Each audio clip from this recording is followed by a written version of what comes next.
सकते हैं कि मैं आपको वोट क्यों दूं, आप हमारे लिए क्या करेंगे। तो कहीं ना कहीं हम राजनीति से जुड़े हुए हैं, तो ये हमारे लिए वोट एक बहुत बड़ा हथियार है, हमको इसका इस्तेमाल करना चाहिए।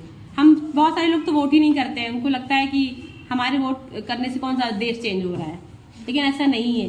हमारा एक वोट देश बदल सकता है, इसलिए वोट करना जरूरी है। इसका कहना है, अगर हम कहीं जा रहे हैं तो मम्मी बोलेंगी भाई को साथ में ले जाओ, पिता को ले जाओ, या अपनी किसी दूसरी बहन को ले जाओ, यही बोलती है ना। तो अगर लेकिन हमें सेल्फ डिफेंस आता है तो हमें इसकी जरूरत नहीं है, हम घटना को होने ही नहीं देंगे, उससे पहले ही उसको रोक देंगे। सेल्फ डिफेंस एक निवारक शक्ति है जो दूसरों पर निर्भरता को कम करने के साथ घटना के समय ही उसे रोकने की ताकत पैदा करती है। इसमें यही बताया गया है कि सेल्फ डिफेंस ही एक ऐसा निवारक है, एक ऐसा उपाय है जो हमें घटना होने से ही बचाता है। एक हमारे अंदर ताकत पैदा होती है कि हम घटना को होने ही नहीं देंगे। इसलिए आत्मरक्षा के गुण सेल्फ डिफेंस सीखना बहुत जरूरी है।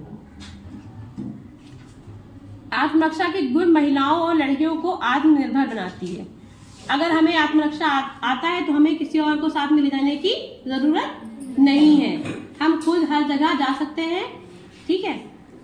सेल्फ डिफेंस का शिक्षण प्रशिक्षण सभी लड़कियों महिलाओं के लिए अनिवार्य होना चाहिए। जो अभी हम लोगों ने सिग्नेचर करवाया है उसमें यही तो लिखा है कि सेल्फ डिफेंस सभी लड़कियों महिलाओं के लिए स्कूलों में, कॉलेजों में, इंस्टीट्यूट में, यहाँ तक कि संस्था में, पूरे देश में लागू होना चाहिए।